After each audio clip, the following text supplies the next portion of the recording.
एक बार फिर से आप सभी लोगों के लिए एक आईएमपी चैप्टर एंशिएंट हिस्ट्री से लेकर के मैं उपस्थित हुआ हूँ, राकेश सिंह। और इस चैप्टर में हम लोग मैंने मौर्य काल से संबंधित सारी चीज़ें आप लोगों को उपलब्ध करा दी है।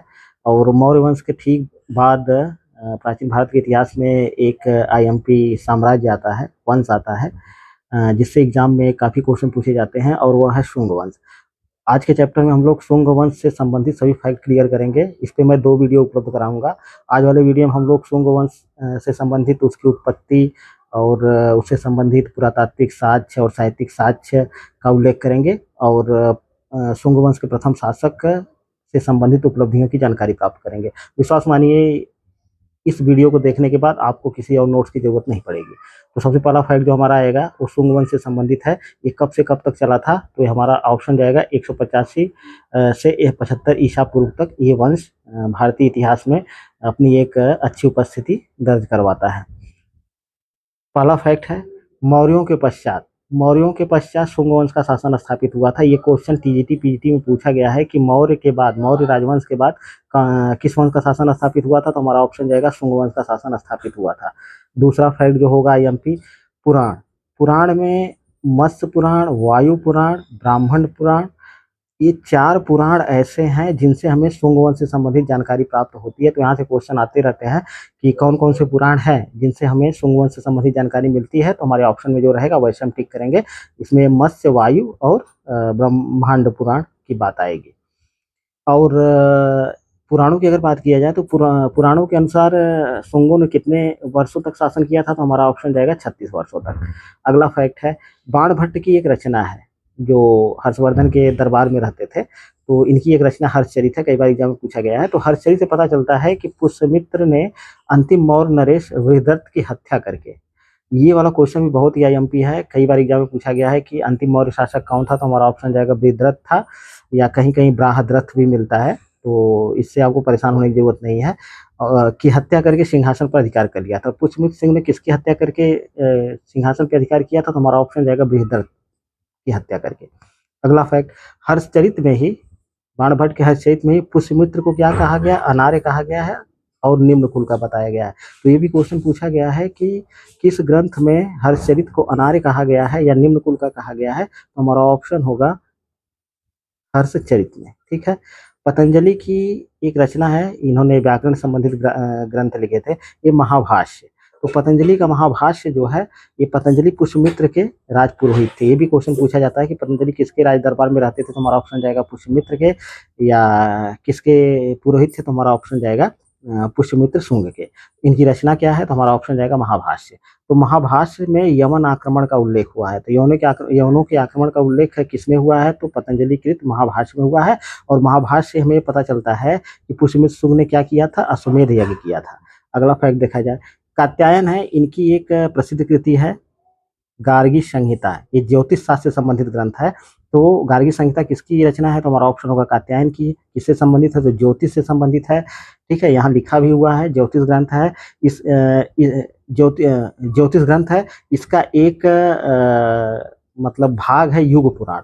तो ज्योतिष ग्रंथ के मतलब गार्गी संहिता के युग पुराण खंड में यवन आक्रमण का उल्लेख है। तो यहाँ से भी क्वेश्चन बड़े एग्जाम में पूछता है कि गार्गी संहिता के किस खंड में हमें यवनों की जानकारी, यवन आक्रमण की जानकारी मिलती है, तो हमारा ऑप्शन जाएगा गार्गी संहिता के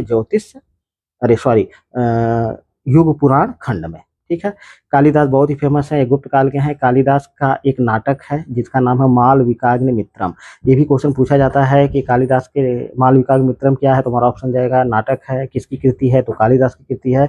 इसमें भी पुष्यमित्र के पुष्यमित्र के एक पुत्र का नाम था अग्निमित्र। तो इस ग्रंथ में हमें पुष्यमित्र के पुत्र अग्निमित्र को विदिशा का शासक बताया गया है। तो विदिशा का शासक कौन था, तो हमारा ऑप्शन जाएगा अग्निमित्र था। अग्निमित्र कौन था, पुष्यमित्र का पुत्र था। और इसकी मालविकाग्नि मित्रम की रचना किसने की थी, कालिदास ने की थी। और इसी से हमको ये सारी जानकारियां प्राप्त होती है। ठीक है। तो अगले फैक्ट की तरफ देखें, मालविकाग्नि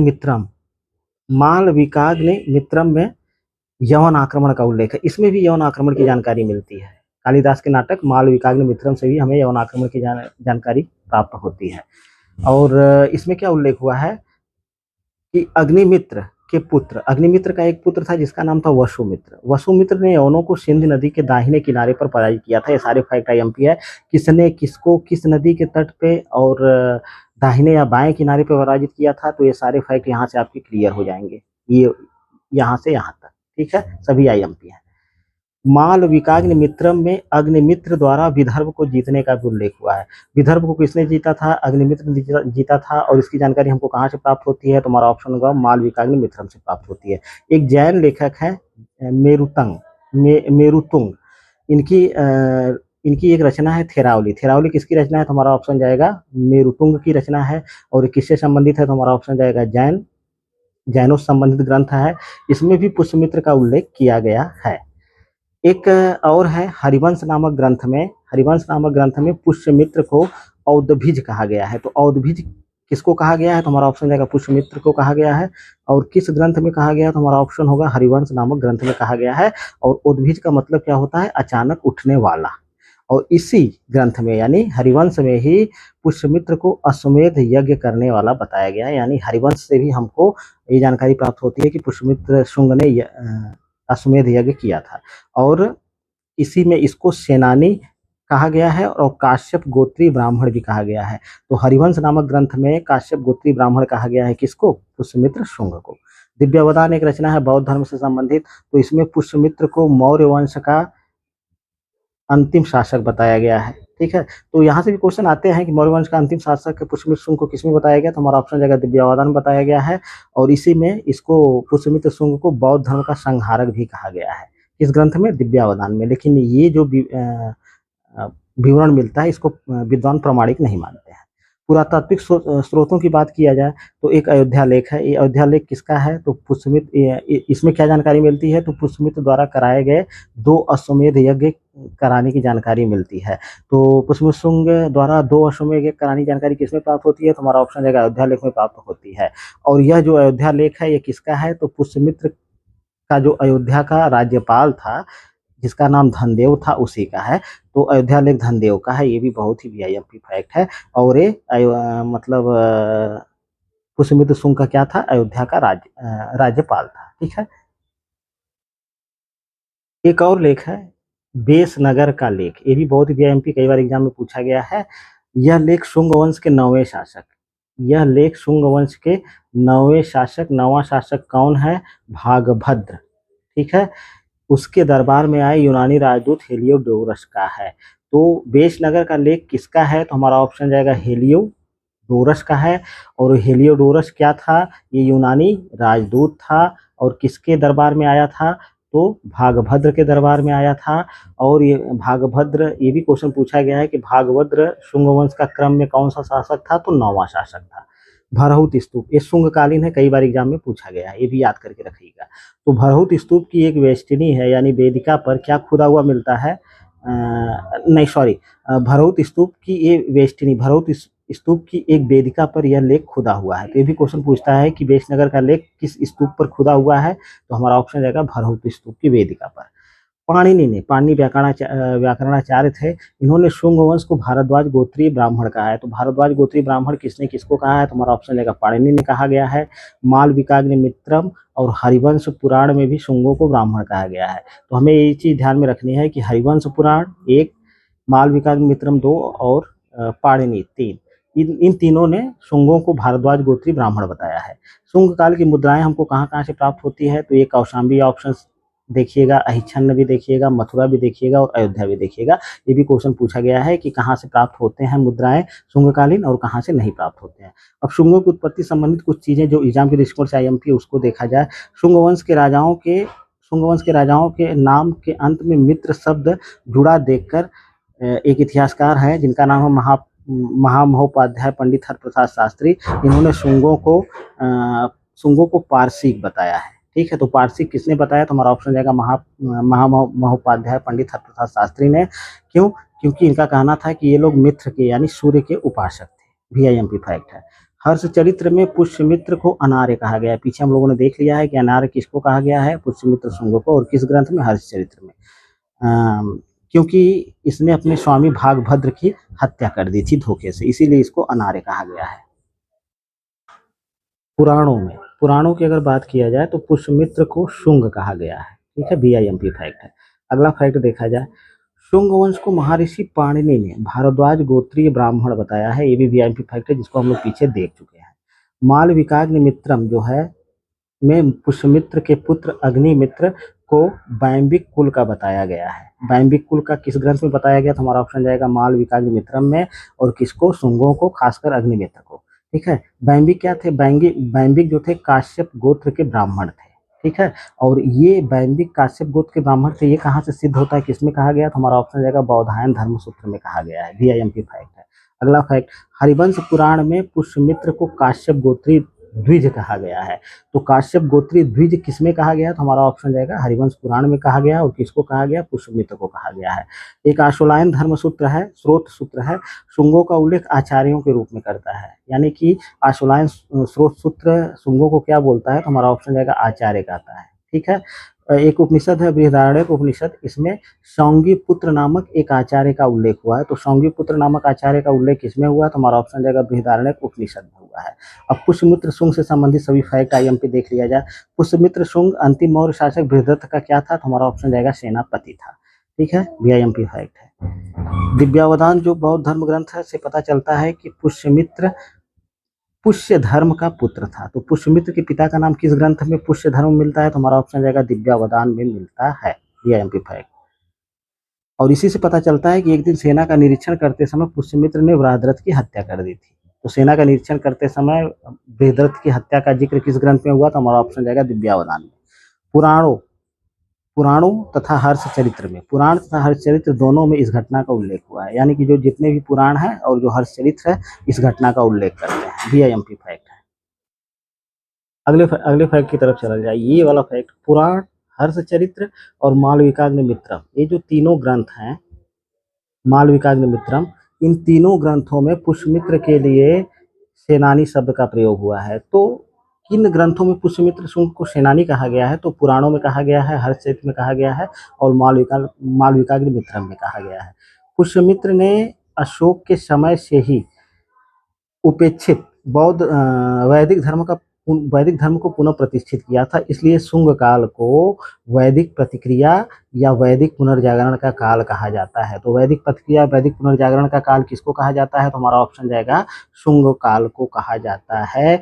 और अशोक के बाद किसने वैदिक धर्म को पुनः स्थापित किया था? तो हमारा ऑप्शन जाएगा पुष्यमित्र शुंग ने। बीआईएमपी फैक्ट। अगला फैक्ट, शुंगों की राजधानी कहाँ थी? तो हमारा ऑप्शन जाएगा पाटलिपुत्र थी। अब पुष्यमित्र शुंग के समय में पहली घटना क्या हुई थी, कहाँ से युद्ध हुआ था? तो हमारा ऑप्शन जाएगा विदर्भ से युद्ध। पुष्यमित्र के समय की प्रथम घटना विदर्भ से युद्ध था। ठीक है, और विदर्भ कहाँ पड़ता है? आधुनिक बरार जो है वही पहले विदर्भ था। इस समय विदर्भ का राजा कौन था? तो हमारा ऑप्शन जाएगा यज्ञसेन था। कालिदास कृत मालविकाग्निमित्रम नाम जो नाटक है, इससे पता चलता है कि पुष्यमित्र ने अपने पुत्र अग्निमित्र को विदर्भ पर आक्रमण करने के लिए भेजा। अग्निमित्र ने यज्ञसेन को पराजित किया और विदर्भ को अपने साम्राज्य में मिला लिया। तो किसने विदर्भ को पराजित किया? तो हमारा ऑप्शन जाएगा अग्निमित्र ने किया। और विदर्भ को किसने शुंग वंश में मिलाया? तो हमारा ऑप्शन जाएगा अग्निमित्र ने मिलाया। और अगर अग्निमित्र ऑप्शन नहीं है तो आप पुष्यमित्र ऑप्शन आराम से टिक कर सकते हो, कोई दिक्कत नहीं है। शुंग काल की दूसरी महत्वपूर्ण घटना हमको देखने को मिलती है यवन आक्रमण। यहाँ से खूब ठूस ठूस कर एग्जाम में क्वेश्चन पूछे गए हैं। पुष्यमित्र शुंग के शासनकाल में भारत पर पहली बार यूनानियों का आक्रमण, यवनों का आक्रमण हुआ था। बीआईएमपी फैक्ट। यवनों का आक्रमण सर्वप्रथम किसके शासनकाल में हुआ था? हमारा ऑप्शन जाएगा पुष्यमित्र शुंग के शासनकाल में हुआ था। यवन आक्रमण का उल्लेख कहाँ मिलता है? तो पतंजलि के महाभाष्य, कात्यायन के गार्गी संहिता और कालिदास के नाटक मालविकाग्निमित्रम, इन तीन ग्रंथों में हमें यवनों के आक्रमण का उल्लेख प्राप्त होता है। और किसने लिखा है ये भी यहाँ पे क्लियर हो गया है। महाभाष्य में क्या बताया गया है यवन आक्रमण के संबंध में? महाभाष्य के अनुसार यवनों ने साकेत माध्यमिका, चित्तौड़ में जो है स्थान है, साकेत माध्यमिका पर आक्रमण किया था। ये महाभाष्य से पता चलता है। तो साकेत माध्यमिका पे आक्रमण की जानकारी कौन देता है? तो हमारा ऑप्शन जाएगा पतंजलि के महाभाष्य। गार्गी संहिता, कात्यायन की जो गार्गी संहिता है, इसमें ये जिक्र मिलता है कि यवनों ने साकेत, पांचाल और मथुरा को जीतते हुए पाटलिपुत्र, जिसका नाम कुसुमध्वज भी है, ये भी क्वेश्चन पूछा गया है कि पाटलिपुत्र का पुराना नाम क्या था? कुसुमध्वज था। ठीक है, तो ये सारी चीजें आईएमपी है। मालविकाग्निमित्रम से ही पता चलता है कि पुष्यमित्र के अश्वमेध यज्ञ के घोड़े को यवनों ने सिंधु नदी के तट पर रोक लिया था। ठीक है, तो पुष्यमित्र सिंह के अश्वमेध यज्ञ के घोड़े को सिंधु नदी के तट पर रोकने का जिक्र कौन सा ग्रंथ करता है? तो मालविकाग्निमित्रम करता है। पुष्यमित्र के पौत्र अग्निमित्र के पुत्र वसुमित्र के नेतृत्व में शुंगों से युद्ध हुआ था और यवन पराजित हुए। यवनों को पराजित किसने किया था? तो हमारा ऑप्शन जाएगा वसुमित्र ने।